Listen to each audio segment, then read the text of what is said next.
course. We have two talks lined up for this afternoon, and I'm very pleased to introduce our first speaker, which is Dr. Brian Fuehrlein. I hope I'm saying this right. You did. Great. So Dr. Fuehrlein is currently an associate professor and director of the psychiatric emergency room at VA Connecticut. His research focuses on addiction psychiatry, education, and he's recognized for his work on opioid use disorder in emergency settings. And today he's going to present an overview of the current trends and potential treatments of opioid use disorder. Join me in welcoming Dr. Brian Fuehrlein. Okay, great. Thank you. And just making sure everybody can hear me. I think we're good. And also, once again, for those that are just joining now, there will be a time at the end of the presentation to answer questions. So you can ask your questions in the Q&A below. And I just noticed people are asking about the certificate of attendance. I think there will be a link sent to you where you can request the certificates, which once again you receive if you attend at least 65% of the talks of the 3 days. I think that was my part. Okay, sounds good. So thank you, everybody. It's a pleasure to be here. It is 7 a.m. here, Eastern Standard Time in the U.S. I am in this great state of Connecticut. So I'm just getting up. I'm glad you all had a good lunch break. Hold on, let me, before I don't know if you guys can, let me just turn off one of my notifications just in case it pops up during the talk. I can quit that real quick. And let me sign out of my email.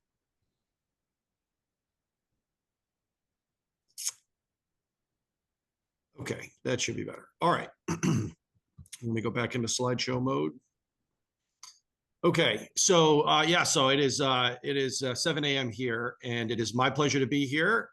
I'm going to spend about 50 minutes or so, and I'll have some time for questions on, this is designed to be an introductory talk on the opioid epidemic. There's a lot that can be said. I know there's at least one other talk today on opiates.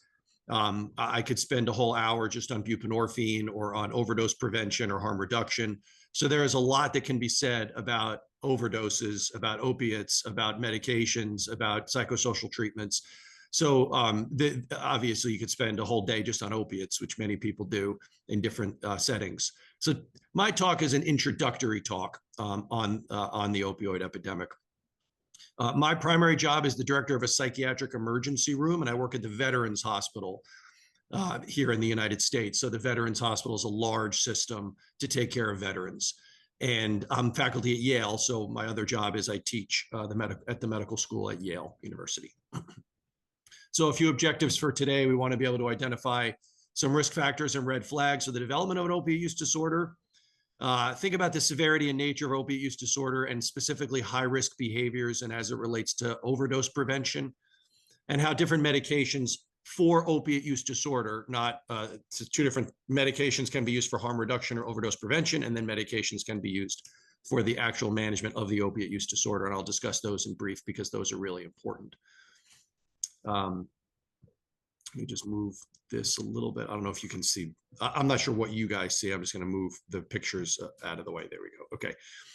So actually, in the United States, overdoses may seem to have leveled off, possibly even decreased slightly. We're getting a little bit of good news from the most recent data, but you can see the trends over the past 20 years or so have not been great.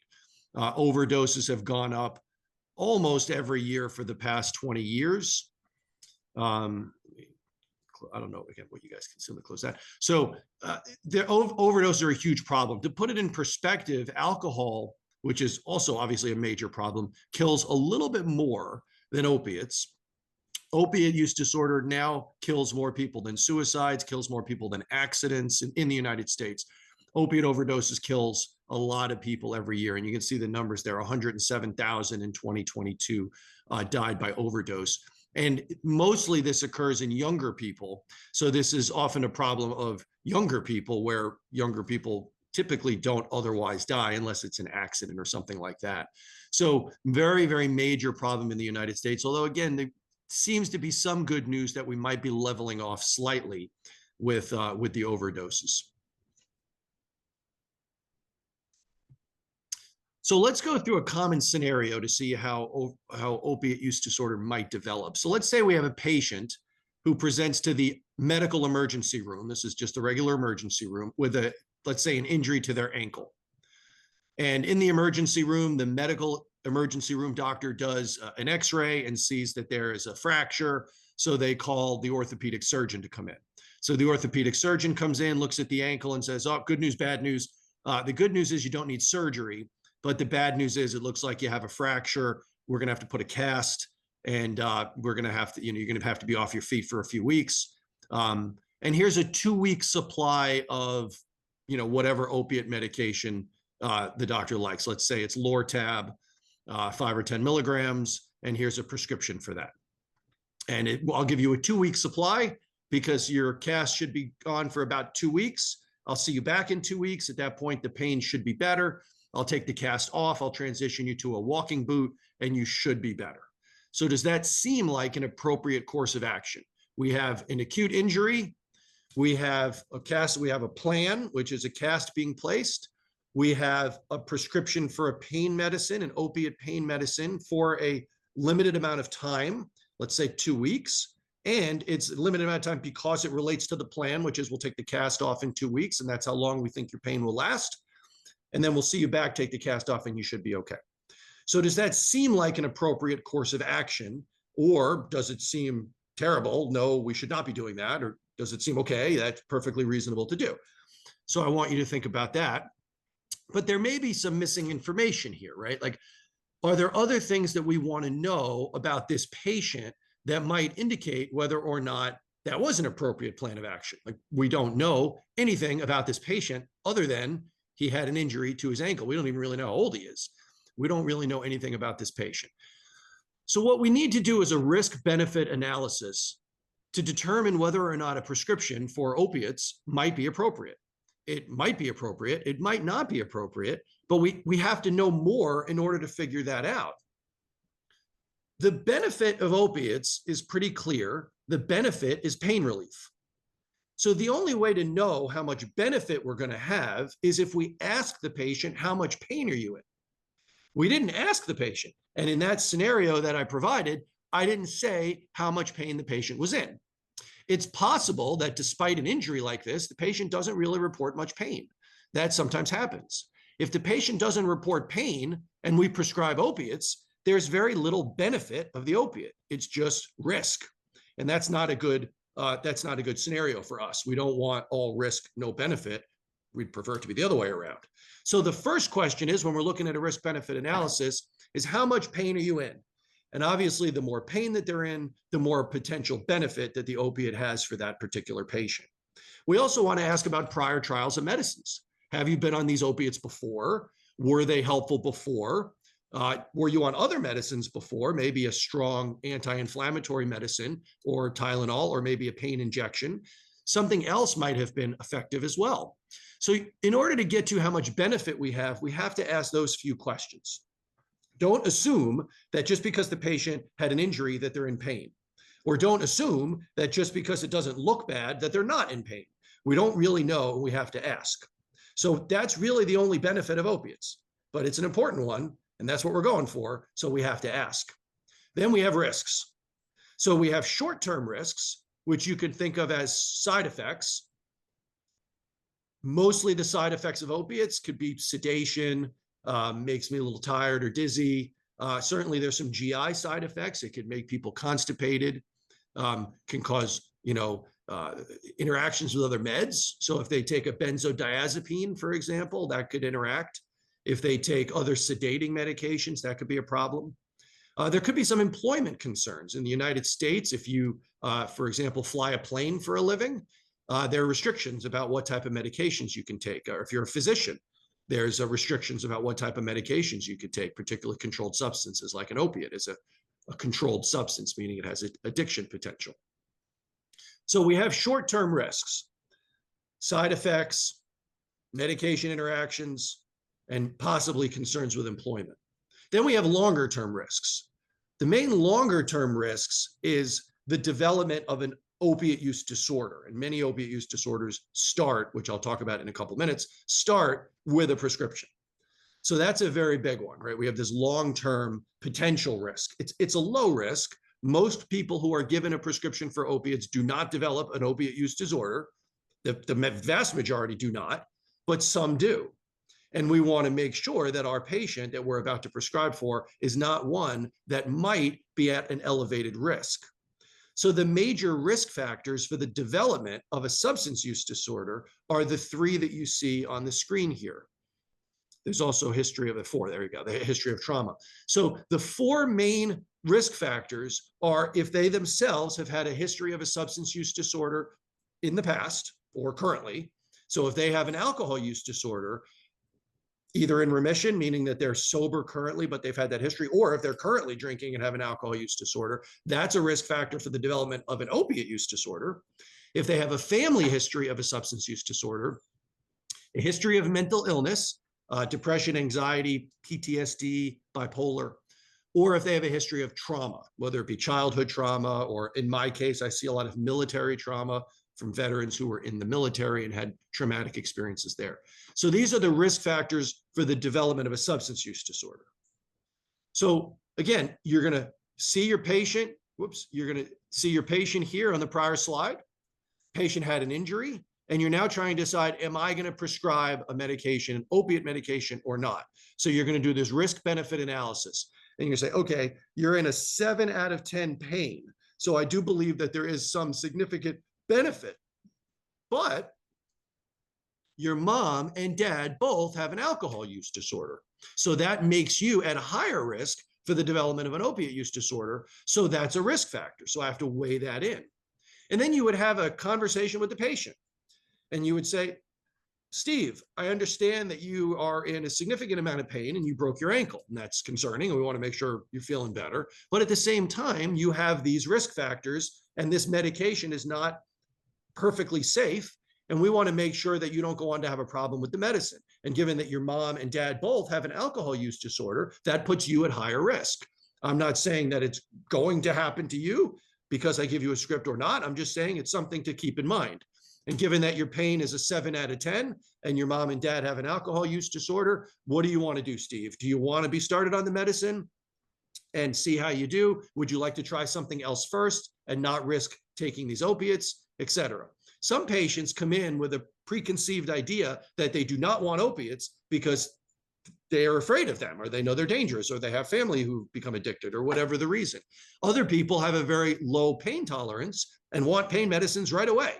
So it just sort of depends on the patient and depends on the risk-benefit analysis. But you should be doing a risk-benefit analysis if you're going to prescribe any controlled substance, whether it be a benzodiazepine or a stimulant or opiate in this case. If you just take a patient like this who has an injury and assume that they're in pain and prescribe opiates for them without really asking any questions, that's not really a good way to do it, because we're not really weighing all of the information. It just takes a few minutes to ask them these questions, and it just takes a few minutes to talk to them about what they think is best moving forward, instead of just assuming and prescribing things. Now, I'm not saying we should never prescribe opiates, because they have a place. If someone is in a lot of pain, opiates will help them. I'm also not saying we should prescribe opiates for everybody. We just should do it thoughtfully. We should take a history, ask a few questions, and come to a rational conclusion based on a risk-benefit analysis. We always want to educate the patient and talk to them. We want to avoid unnecessary exposure to opiates, but we also don't want to be a doctor that simply refuses to prescribe opiates because we think they're evil. So you have to have a balance, and you have to use knowledge that you obtain from the patient and do it for each patient individually. In general, in medicine, we shouldn't just have a blanket rule that we do for everybody. We should try to practice medicine that's individual to each patient, depending on the circumstance. So now let's take the same patient and do a slightly different scenario. Let's say the patient was given a 2-week supply of opiates, and they took it for the 2 weeks. They came back to see the orthopedic surgeon, and the orthopedic surgeon removed the cast, and orthopedic surgeon is done. So they've sort of said, the cast is off, you don't need surgery, you don't need to see me anymore. So the patient is still in a lot of pain and says to the orthopedic surgeon, well, what should I do? And the orthopedic surgeon says, well, you need to see your primary care doctor now if you're still in pain. So the patient now goes to primary care. So it's been 2 weeks since the injury, the cast is off. According to the surgeon, the patient should be mostly healed by now. But the patient comes to primary care and says, I am still in severe pain. Like I am in a lot of pain and I don't know what to do. And the only thing that helped was that pain medicine that the orthopedic surgeon gave me 2 weeks ago. I need more of that pain medicine.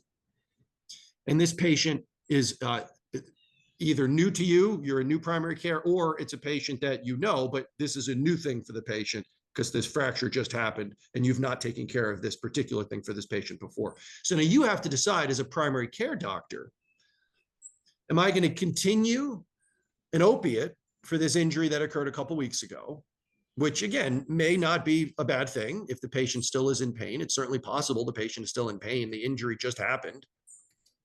Or am I starting to get concerned that this patient might be developing an addiction to this medicine, and prescribing more of this medicine might actually be harmful to them? So I have to try to figure out, is this patient coming to see me and asking for pain medicine because they're getting addicted or because they're still in a lot of pain? And that would influence what my decision-making is. If they're still in pain, I might give more opiates. If there's getting addicted to opiates, giving them more might be harmful. So I probably wouldn't in that case. But I have to try to figure out which is which. And that's not always an easy thing to try to figure out. So what we do is we look for what we call red flags for the development of a substance use disorder.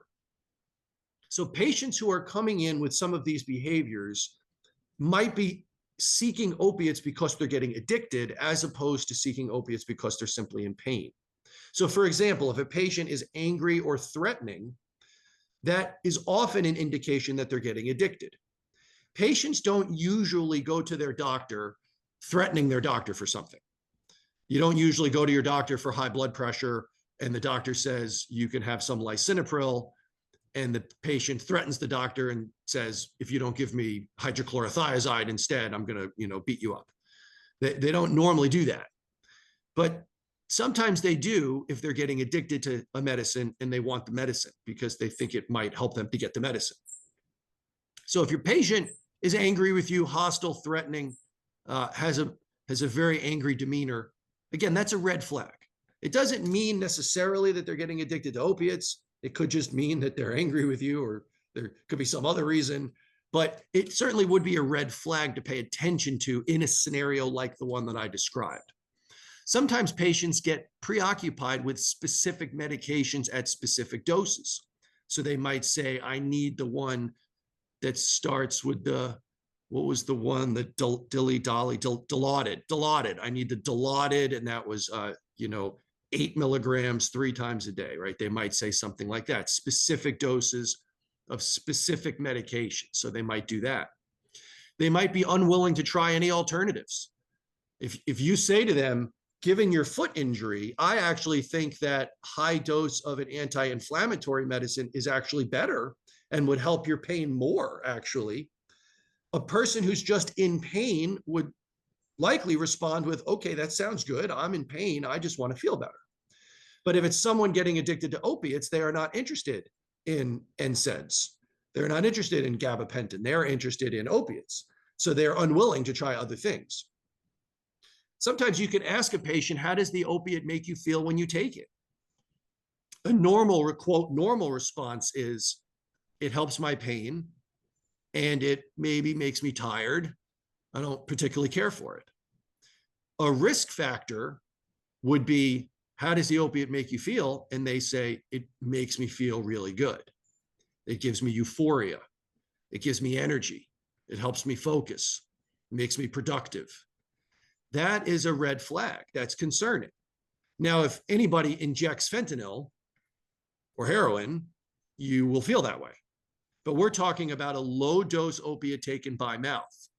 If it's a low dose taken by mouth, typically for pain, you should not have a euphoric response to that. And some people do, and that's a red flag. That's a risk factor for that person to develop an addiction. Sometimes patients run out early.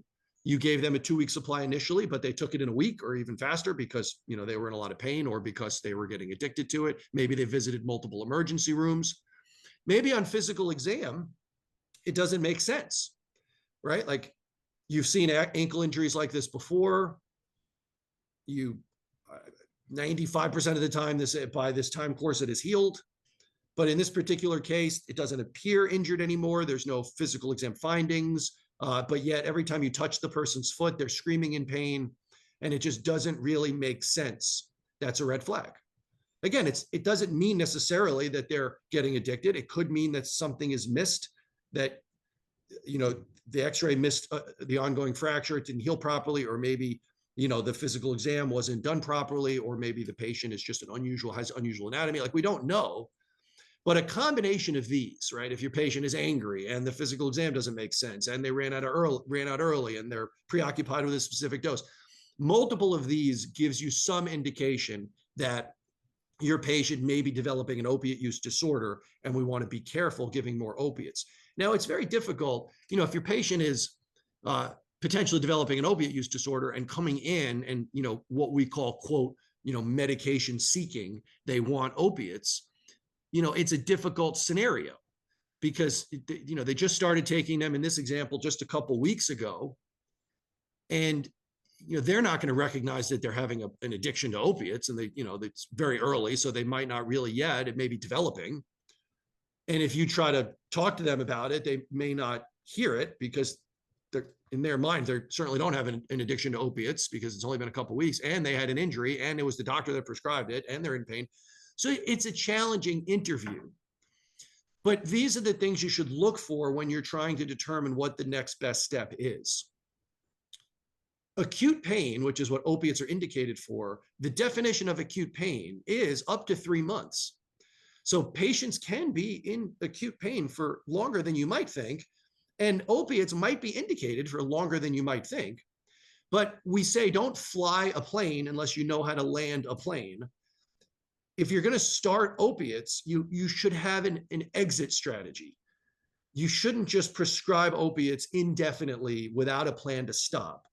When patients like this get started on opiates and continue on opiates for no clear reason, and then they just are on opiates for a very long time, even though the ankle may have long been healed, but 2 years later, they're still taking opiates, that is really not a great plan and usually doesn't work out.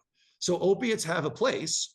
They help with pain. Sometimes they can be used for a longer period of time than you might think, up to a few months, but always have an exit strategy and try to not let it become a forever medicine. And always be mindful of these red flags. If someone seems to be developing an addiction, to be cautious about your prescribing and to always take a step back and say, is this really what's best for the patient at this time? Maybe we should try something different.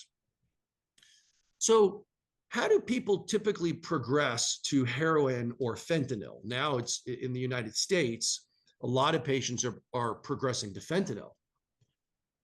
And fentanyl is an incredibly potent opiate that is contributing to the overdose epidemic. So how does that progression occur? Well, I'm showing you here sort of a typical example. This is obviously not how everybody progresses to heroin or fentanyl, but it's a typical way. And if you ask everybody who uses fentanyl or heroin, how did you get started? This is a typical way they would describe it. If you take everybody who's prescribed an opiate, this is very low percentage of people. So I don't want you to think that everybody who's given an opiate goes down this path. They don't. Most people don't. Some do. Most don't. But everybody who's gone down the path, this is how it usually happens. So we have, let's just, in this example, it's usually a younger person. And we have Jane, who's a younger female with no real significant medical problems. And she got in a car accident and was, we can say appropriately, started on opiates because she got in a car accident and was in pain. The opiates made her feel good. She liked the way they made her feel. So she began watching the clock. The prescription was written for every, let's say, 6 hours as needed for pain. But she was watching the clock and saying, well, I'm not due until 3 p.m. and it's only 2:15. And she would watch the clock, waiting for those 45 minutes to go by so she could take the next dose. And maybe she noticed that she wasn't really even in pain, but she was watching the clock anyway because she wanted to take it because she likes the way it makes her feel.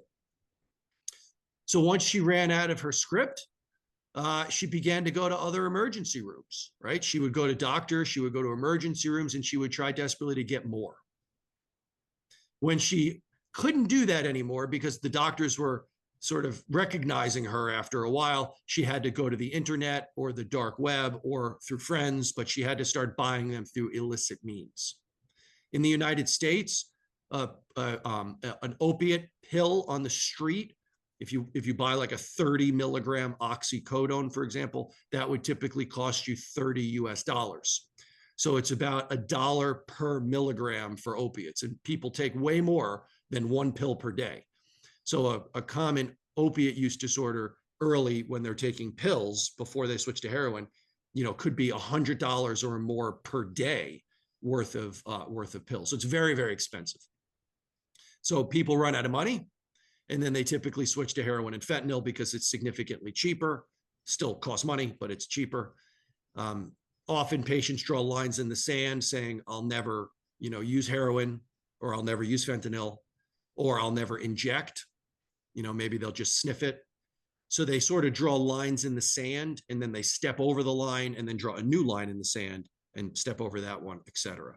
So in this process can be very brief. This can be just a few months from the first prescription to the time when they're injecting fentanyl. That can be relatively brief for some people. Again, it's not everybody that does this, but the people who do it, it can be devastating for people because the development of an opiate use disorder is very dangerous. As you can see on this slide, this is a busy slide. This is a study that was done a long time ago, but it's the only long-term study that we have of opiate use disorder outcomes. And you can see these are the years at the bottom. So this was started in the 50s. It ended in the 90s. So even when it ended, it's old now. But they followed people who had an opiate use disorder for 30 years. The average age at the beginning was 25. So these are 25-year-old people with an opiate use disorder, and they followed them to see what happens to them over time. And at the end of the study, you can see that about half were dead. And then you can see the other sort of breakdown of the other categories. So what this indicates is that if you're according to this study, if you're 25 years old and you have an opiate use disorder, you have a 50% chance of living until your 50s. So that's not a great prognosis. If you do live to your 50s, there's a chance that you can be incarcerated or still using drugs or on methadone, et cetera. There's a 1 in 5 chance, about 22%, a 1 in 5 chance that you live the 30 years and at the 30 years from now that you're not using any drugs and that you're not incarcerated. That doesn't mean you were not using drugs and not incarcerated the entire duration of the study. It just means at the end of the study, that's the breakdown at the end of the study. So we don't really know how this would play out now. We have fentanyl now, which kills people way more. You saw the overdoses on one of those first slides I showed in the 90s. The overdoses were actually quite low. So compared to today, the overdoses have grown exponentially. But we also have buprenorphine now that we didn't have back then. We have Vivitrol, which we'll talk about in a minute, that we didn't have back then. So we have treatments that we didn't have, but the overdoses are way higher. So I suspect this would even be worse now. I suspect the number of deaths would even be higher than 50% now. The point is, it's not a great prognosis that if you're a younger, any age, but this typically happens to younger people. If you're a younger person and you develop an opiate use disorder, it's not a great prognosis, and we need to develop more medications and more treatments. Now, the things that we worry about the most, the highest risk behaviors for overdose, these are the highest risk things we worry about for death, would be using IV. Not everybody uses IV. Many people just sniff or swallow the pills or sniff heroin or fentanyl. They don't use IV. IV is very risky. Mixing with benzodiazepines, which would be your Valium or Ativan or Xanax, Klonopin. So mixing opiates with benzodiazepines is particularly very dangerous, or mixing opiates and benzos or benzos with alcohol, especially all three of those, very, very dangerous. They magnify the effects of each other, and they're more likely to cause an overdose. And the other major risk factor is if you've been previously resuscitated with naloxone, meaning that you've previously already overdosed and essentially had to have your life saved because you had already overdosed. So if you're taking care of a patient, again, particularly a younger patient who has any of these three things, they're using IV, they're mixing their opiates with alcohol or benzos, or if they've been previously had an overdose and previously resuscitated, that we need to take very, very, very seriously. And this indicates that this patient needs treatment very soon to prevent imminent death, essentially. And I could argue that there's very few patients in all of medicine, like any field of medicine, that are at a higher risk of imminent death than one of these patients. Unless the patient's in hospice, or has terminal illness or of some type, most people don't drop dead suddenly. A patient who's injecting fentanyl, who previously overdosed, is at significant risk for dropping dead suddenly. So these are the type of patients that we try to take very, very seriously. So how do we try to reduce harm, or how do we prevent overdose death? So the idea with treatment is we want people to be sober, to not use. But another facet of treatment is to prevent them from dying until they get sober. So preventing them from dying, on the slide here are a few ways in which we educate patients on how to do that. Harm reduction or overdose prevention. So we tell patients, don't pick up where you left off. What that means is if someone is using a certain amount of fentanyl, let's say 5 bags of fentanyl, that's usually how patients will report using, by bags. If someone is using 5 bags of fentanyl and then they get sober for a period of time, whether it be because they get incarcerated or because they go to treatment, whatever it might be, if they get sober for a period of time, they should not pick up where they left off before they got sober, because they will lose their tolerance. So if you used to be able to use 5 bags because you had tolerance, and now you stop using, you lose your tolerance, and then you start using again, if you pick up where you left off and use 5 bags again, you could overdose and die because you don't have the same level of tolerance. So we always educate people to start low and go slow, and don't pick up where you left off after a period of sobriety. They should know their supply and buy from the same supplier. Different dealers will have different types of drug. And fentanyl now is making its way into all different drugs, and it's different levels of potency. And because it's so powerful, a small change in the potency can kill the user. If you buy from the same dealer, you're typically getting the same product and you know how it affects you. But if your dealer has run out today and you go to a different dealer and you use the same amount, you could die because that dealer might have a totally different product. So again, start low and go slow, know your supply. Don't mix with particularly alcohol or benzos. Don't use alone, because if you use alone, there's no one to help you if you overdose. Have naloxone available, but again, it doesn't really help you unless you have someone with you to help you. So don't use alone and have naloxone. There are fentanyl test strips that you can use to test the drug that you're using for the presence of fentanyl. Yesterday, in the psych emergency room where I work, I saw a patient who swears he was only using cocaine, did not use opiates at all, and he had fentanyl in his urine, and we suspect that it was a contaminant in the cocaine. And even a patient like that might need Narcan. And he said, I don't need Narcan, I'm using cocaine. I said, I understand you're not trying to use fentanyl, but it's in the cocaine that you're using. So you could overdose. It doesn't matter what your intention is. You could still overdose. So you need to have people. And he said to me, so you're saying I need to have someone with me every time I use cocaine? I said, well, you could not use cocaine and we can try to get you sober. Anyway, yes, you should have someone with you. Don't use alone. Have naloxone. And he said he actually has fentanyl test strips at home. So I told him, make sure you're testing, because if you have fentanyl in your cocaine, you're going to have to be extra careful. And of course, there's needle exchange programs. One of the harms of using IV drugs is that you can get infectious illnesses. So needle exchange program will provide clean needles. So a little bit of background on opiate use disorder, the development of opiate use disorder, and harm reduction / overdose prevention. But we need to talk for the last few minutes about treatment of opiate use disorder. Couple of quotes: a key driver of the overdose epidemic is the underlying opiate use disorder, and therefore we have to expand access to treatment.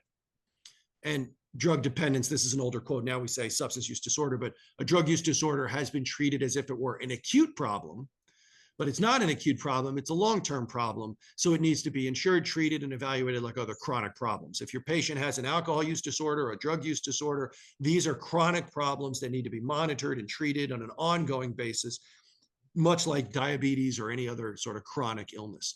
So we have three major medications that are very effective for opiate use disorder: methadone, buprenorphine, and extended release naltrexone, also known as Vivitrol.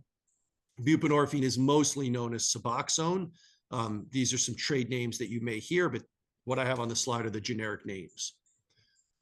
So these three medications have different mechanisms. We have a full agonist, meaning it's a medicine. Methadone is very much like heroin. It fully affects the receptors. Buprenorphine is partial agonist, meaning it partially affects the receptors. It's not as strong. And extended release naltrexone is an antagonist, meaning it actually blocks the receptors and does not act on the receptors. So we have methadone and extended release naltrexone, which have opposite mechanisms of action, but yet they're used to treat the same illness, which is somewhat uncommon in medicine to have opposite meds treating the same thing, but we do in this particular case. So you can see the little graph on the right shows the effect of opiates. That's that y-axis, the effect of the opiate of a full agonist, which would be the methadone, the partial agonist of buprenorphine, and the antagonist, which really does nothing at the receptor. So first, we'll talk a little bit about methadone. Methadone is mostly considered to be the gold standard for maintenance treatment for opiate use disorder because it's a full agonist and it's so effective. But because it's a full agonist, it has side effects and is very regulated. In the United States, it's a federally regulated medicine that really has to be given in a particular environment, a federally regulated type of clinic. It is a long-acting opiate, so it has a very long half-life. So really the idea with methadone is that the patient is not going to have craving for other opiates because the methadone is in their system for a long time and is a full opiate, so they're not going to crave other full opiates. So it's a maintenance, a true sense of the word, a maintenance medication, meaning that it's maintaining their addiction through full agonism for a long period of time sitting on their receptors. Patients who are on methadone need to be monitored. You need to be monitored for your heart. There can be some changes with your EKG that need to be monitored. There are side effects of the meds, labs should be checked. And there is a risk of overdose because it's a full agonist. If your patient drinks alcohol or takes benzodiazepines or takes too much methadone, there is a risk of overdose because it works the same way as other opiates. But methadone, when given properly in an opiate treatment clinic, high dose methadone is still mostly considered to be the gold standard because of how effective it is, although it does come with side effects and monitoring. So methadone is often not the first choice because of the side effects and the monitoring. Even though it's so effective, it's often not considered to be the first line medicine. Buprenorphine is more likely to be the first line medicine because it's still very effective and it's also significantly safer and there's far less restrictions. So for all those reasons, buprenorphine is usually the first line medicine. Now, buprenorphine is a partial agonist. It's in the blue on the right side on that graph. And because it's a partial agonist, it's not as strong as methadone or as fentanyl or heroin. It's not as strong. But buprenorphine binds very tight to the receptors. It has a high affinity for the receptors. So if a patient has a full agonist in their system, like let's say fentanyl or methadone, if they have any full agonist in their system currently, and then I give that patient buprenorphine, buprenorphine will bind with a higher affinity at the receptor. So it's going to immediately displace all of the full agonist.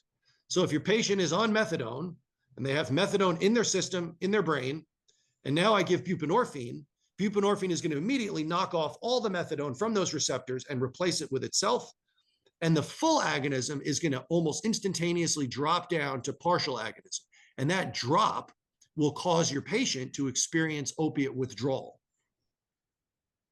So buprenorphine has to be started when the full agonists have already left the system, or enough of the full agonists have already left the system. So we usually start buprenorphine when a patient is already in opiate withdrawal. The patient is already has lost all of their full agonists, enough to be in withdrawal. Now it's okay to give buprenorphine and it will help them. But if you give buprenorphine too early and they still have the full agonist in their system, it will knock it down and it will cause a withdrawal and make your patient feel sick, and they will be upset with you. What is this buprenorphine you're giving me? It's terrible. So there are, and I could give a whole 1 hour talk on just induction strategies for starting people on buprenorphine, because there's all kinds of strategies on starting people now on buprenorphine. There's a high dose strategy where you give very high doses immediately. There's a low dose micro induction strategy where you keep people on a full agonist and just give low doses. There's a normal strategy where you wait for them to go into withdrawal. There's strategies using patches, all kinds of stuff. That's way beyond what we're going to talk about today. Just know that buprenorphine can be tricky to initiate because of the reasons that I mentioned. But once initiated, which for most people it's fine, it's not hard to do it. You just have to pay attention to some of these things. We do it all the time in my emergency room. It's not difficult, but you just have to pay attention.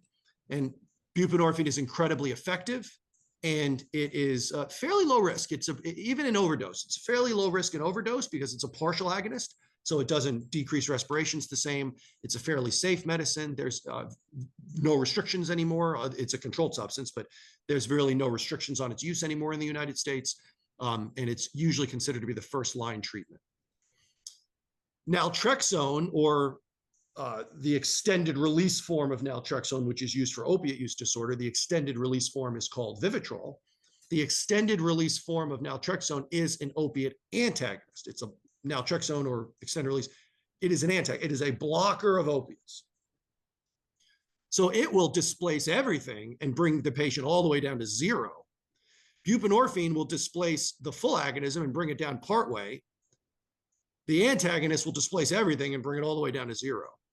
So naloxone is very similar to naltrexone. Naloxone is usually the intranasal form of the same medicine, which is an opiate overdose reversal medicine. So if someone overdoses on opiates and you give naloxone, either the shot or the nose spray, it's going to immediately get rid of all of agonists and replace it with nothing, and the patient's going to immediately wake up. But they're also going to wake up and go into withdrawal because you've displaced everything. So naltrexone's the same way. It's an antagonist. So in order to give the Vivitrol shot, you have to wait several days to make sure that all of the opiates are out of the system. For buprenorphine, you don't have to wait that long. You just have to get some of the full agonists out of the system. But to give the Vivitrol shot, you have to wait until it's basically all out of the system. So it's difficult to get someone initiated on the shot because you have to wait. Usually you have to wait at least 3 to 5 days, sometimes 7 days, to get the shot into them. And that's a difficult time for them because they're going to be in withdrawal the whole time. And it's difficult for them to stay, sober if they're not in a controlled environment. Or you might want to give buprenorphine to help them. But if you do that, again, you have to wait a long time for the buprenorphine to leave the system before you can give the Vivitrol shot. So the Vivitrol shot is harder to give than the buprenorphine is. But again, Vivitrol is incredibly effective for opiate use disorder maintenance treatment. And it's only 1 shot a month. And it's not a controlled substance at all. So there's essentially no restrictions on it. And the patient doesn't have to worry about taking pills every day.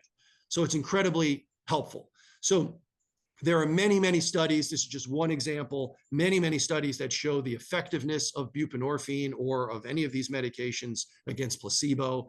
In this case, they detoxed a patient off of opiates and did not provide any maintenance meds. In orange and in purple, they did provide maintenance meds. And you can see at the 1 year mark at the end of the study, almost every single patient on maintenance meds were still involved in the study. But essentially everybody on the detox only arm dropped out, within a week or two. And by day 50, they lost every single patient to treatment that were not on maintenance. So maintenance is really helpful to keep people engaged in treatment. Here's another example where they tapered people off of buprenorphine versus keeping them on buprenorphine. And you can see the difference in the number of people that remained in treatment. This is an example of a study that compared buprenorphine versus extended release naltrexone. Extended release naltrexone is really appealing because it's not a controlled substance and it's only once a month. So it's very appealing because I mean, for example, homeless patients, right, which I see a lot of. They don't have to be responsible for having buprenorphine tablets and keeping them somehow safe. And, if it's a homeless veteran, you just give them a shot and try to find them in a month from now. And that's much easier than having to have them be responsible for coming to a methadone clinic every day or somehow being responsible for this controlled substance on their own, buprenorphine.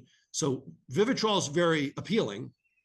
And in this study, the overall findings are that basically it was harder to get people initiated on buprenorphine, on extended release naltrexone. It was harder to do that. So more people dropped out of treatment compared to buprenorphine. More people dropped out of treatment on the extended release naltrexone arm because of the beginning part where people went into withdrawal when they were getting the injection and they dropped out of treatment. So if you look at the overall data in the study, the buprenorphine arm was more effective in keeping people engaged in treatment. But if you remove the people who dropped out of treatment, and then you take all the patients, all the subjects who were successfully initiated on buprenorphine and all the patients who were successfully initiated on Vivitrol and compare that group, then they were equally effective moving forward. So if you're able to get your patient initiated on Vivitrol, it's incredibly effective, but it's harder than it is to get them initiated on buprenorphine. So the study was very interesting, and it's a good finding because Vivitrol is such an appealing medication. So medications for opiate use disorder improve survival, and these are pretty clear in the data, improve survival, decreases illicit activity and criminal activity, increases retention in treatment, increases employment, improves outcomes in pregnant women, et cetera. Like if your patient has an opiate use disorder, unless they adamantly refuse meds, you should always be talking to them about getting them on a medication for maintenance treatment for their opiate use disorder because they're so incredibly effective.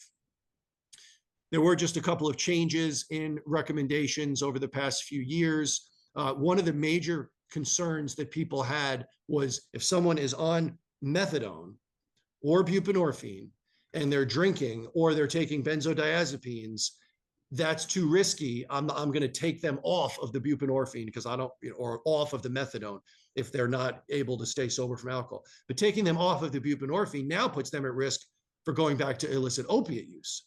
But prescribing while they're taking benzos or drinking is risky. So in the past, clinicians would often stop the opiate maintenance treatment because of the risk, but the recommendations moving forward would be it should not be withheld. So buprenorphine and methadone should not be stopped just because someone's taking benzodiazepines or because they're drinking, because the harm of them relapsing back to opiates is worse than the harm of them mixing alcohol with buprenorphine.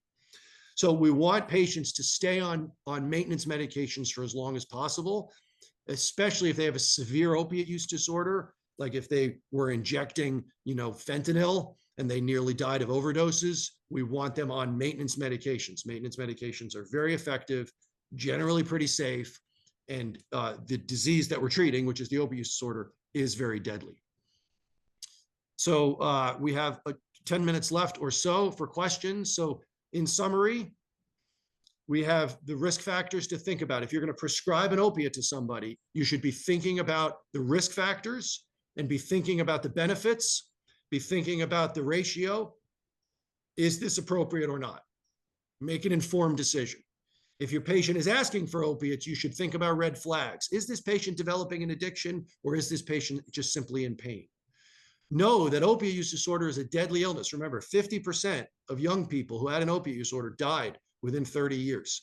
Those are bad numbers. And the overdose rates are over 100,000 now in the US. Those are bad numbers. But maintenance medication is very helpful. So maintenance medication, even though the numbers are bad and the opiate use disorder is bad, maintenance medication is very helpful and should be part of the long-term treatment for the patients with an opiate use disorder. Okay, so I will stop there. Let me stop sharing. And I think I saw a couple things. I didn't read them yet, but okay. So do you want me to just read through the questions here? I can do that if that. However you want. I think the first question that was asked seems to be related to a previous talk, even though it was asked just now. So, yeah, I'm happy. Are you talking about the one that says the brain's reward system? Do you think addiction can be fully cured or is a lifelong management issue? Is that the question you're talking about? Oh, no, I'm surprised you still see this question. But yeah, basically, there's a question about food addiction and given the rising use of GLP-1 receptor agonists. I don't know if that's related to what you Yeah. do. Yeah. So let me start with that first one. Given the current understanding of the brain's reward system, do you think addiction can be fully cured or is a lifelong management issue? I can address that because I do a whole talk on that. Sure, So you can answer that. I'm just yeah. surprised you can still see this question because it was from 9 a.m. this morning. But Oh, I can still see it, but I like that question. okay. Um, So, yeah, I'll just say briefly that yes, our current understanding in general is that it is a lifelong management issue. It can be controlled and people can stay sober their entire life. But, there is I don't know how common, I know AA is very common, Alcoholics Anonymous is very common in the United States. I know it's common in Europe. I don't know how common, but it's common here. There's an AA expression that says if you soak a cucumber in vinegar, it becomes a pickle. And once it becomes a pickle, it cannot be a cucumber ever again. And that's an analogy for addiction, that if you've developed a substance use disorder, your brain has sort of become a pickle and it can never really go back to being a brain without a pickle again. So yes, our current understanding is that we don't believe that addiction can be completely cured. Once you cross the threshold, once you develop a substance use disorder, that it's never going to be 100% cured, that it's really never going to be possible for like someone with an alcohol use disorder to drink in a controlled way for the rest of their life. Some people do it, but it's never going to be sort of our recommendation. Our recommendation is never going to be, okay, you have an alcohol use disorder, you've been sober for 10 years, why don't you try drinking a little bit? You should be able to control it. That's really never going to be the recommendation because it's just most of the time, the vast majority of the time, people can't do it. So our general understanding is that, yes, it is a chronic disease process that can be controlled forever with either medications or psychosocial therapy or Alcoholics Anonymous, but it doesn't usually just go away. Referring to food addiction, and given the rise of GLP-1 receptor agonists, yeah, these are really popular now. I wonder if you might know about their long-term efficacy in modulating neural pathways. What are the possible significant neurological or psychological? How might these impact broader adoption of these medications? So it's a great question. So people are actually looking at these GLP-1 agonists in particular for other addictions, not just food addiction, but people are looking, there's a lot of new emerging data on the use for alcohol, the use for other drugs. Anecdotally, tons of people who take these GLP-1 agonists report that they just don't have the same taste for alcohol. People with or without alcohol use disorder who take these, maybe who have a few drinks, maybe don't have an alcohol use disorder, are on a GLP-1 agonist, and now report they just don't really want to drink at all, or those who used to drink a lot more would drink a lot less. I do think there's a lot of promise for these. I don't know yet if there's any long-term efficacy data at all yet. These are sort of newer on the market. They've been used to treat diabetes for a while. I think now they're more commonly used to treat weight loss as opposed to strict diabetes. And a lot of people are trying to get them for weight loss. A lot of people are using them and they're very effective.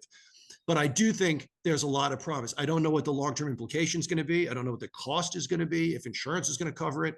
But I know a lot of people are looking at these medications. So one other thing I'll say is I mentioned like 3 meds, right? Like we have a deadly illness, opiate use disorder, kills 100,000 people and it devastates many, many more people. And we have 3 meds.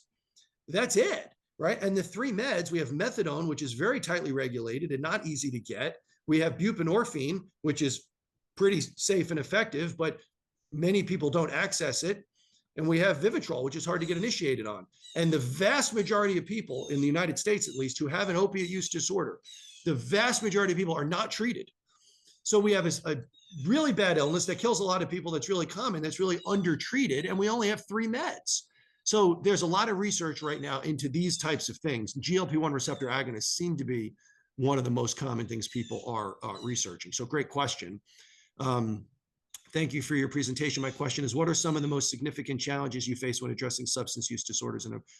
So another good question. In the emergency department, patients, so it's a tough question. I have a couple minutes. So patients who come in with substance use disorder in general, to an emergency room come in a variety of ways. But I would say one of the biggest problems is they're not always ready to engage in treatment.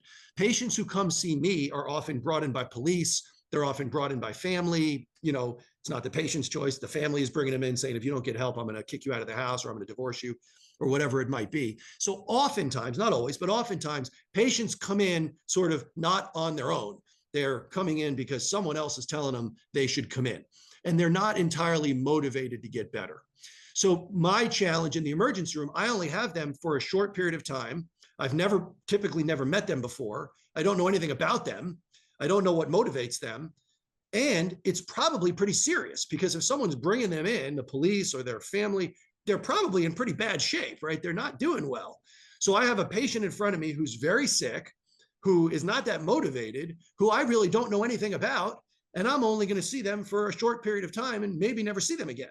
So my challenge is to connect with that person to try to figure out what it is about that person that motivates them, and to try to get them to understand that they have a problem, and to motivate them to get better in a very short period of time. And I don't have an ongoing relationship, so they don't know me either. So it's very challenging to try to do that. But to me, that's the most fun part of my job, is to try to motivate people and convince people to get better. I know we only have 2 minutes. I was wondering if history of opiate use disorder can show itself as increased sensitivity. So there is a concept of hyperalgesia, where patients who take opiates chronically really blunt the analgesic effect of the opiates over time. And then when they stop taking opiates later, they have hyperalgesia, meaning that smaller things that would not normally cause pain are now causing more pain than it would normally cause. Now that gets better over time. The longer that they're off of opiates, it does resolve, but that is a very important problem early on. How would an intervention look like for people who have chronic illness in need of lifelong chronic pain management with a history of opiate disorder, or people are already on OST treatment but in need of chronic pain? So the chronic pain management patient who also has an opiate use disorder is very challenging. We can't ignore the pain, but we also have to recognize that if they do get addicted to opiates, it's going to ruin their life. So one of the ways to sort of think about it is, is it a terminally ill patient, right? So if it's a terminally ill patient, someone with cancer and pain, we sort of, at that point, forget about the addiction part of it and just sort of treat the pain and make sure that they're okay.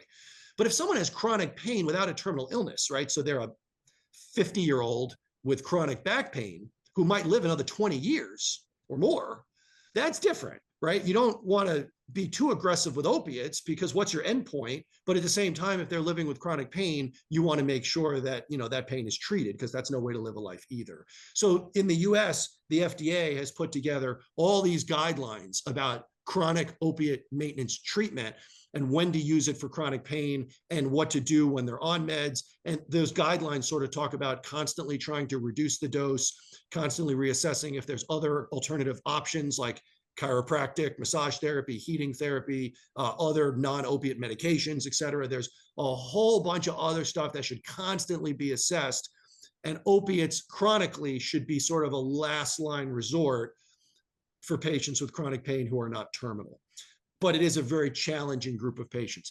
It is 8 a.m. local. I don't know if there's someone after me. I don't want to go into the time. I'm happy to stay another few minutes, or I don't want to just take it into someone else's time. So what do you guys want to do? Yeah, we have one more talk after you, but if you want to take maybe one short last question. Okay. Start a bit later than 7 technically, so. Okay, so the next one, I'll just go to the next, let me make sure I just get to the next one. So the next one is, hello, I was just wondering if there's any negative response of extended release naltrexone when taken with alcohol or other common pain medicines. So good question. No, in fact, Vivitrol is indicated for alcohol use disorder as well. So because naltrexone, the by-mouth version, is a medicine that we use frequently it's the most common medicine that we use for the treatment of alcohol use disorder. So Vivitrol is also indicated for the treatment of alcohol use disorder. So if someone takes naltrexone and drinks, they usually just have less of a high associated with the alcohol than they would otherwise, but they don't get sick. There's also no interaction with aspirin or other medications, Tylenol, et cetera. The reason why people would get sick if they take a Vivitrol injection with opiates is because it precipitates opiate withdrawal. and that it would not be true of these other things. So Vivitrol is incredibly safe, incredibly effective, cannot be taken with opiates because they're going to go into withdrawal. So they cannot be on opiates. You also have to just monitor the liver and a few other things, but very safe. And if someone has an alcohol use disorder and an opiate use disorder, both, it's incredibly effective because it treats both of those illnesses at the same time. So that would definitely be at the top of my list for a patient with both of those illnesses. All right, it's 8:02. I will stop there. People can email me if they have any other questions. My name is on the screen. It's firstname.lastname@yale.edu. So I'm happy to answer questions as I can. So thank you very much for the invite.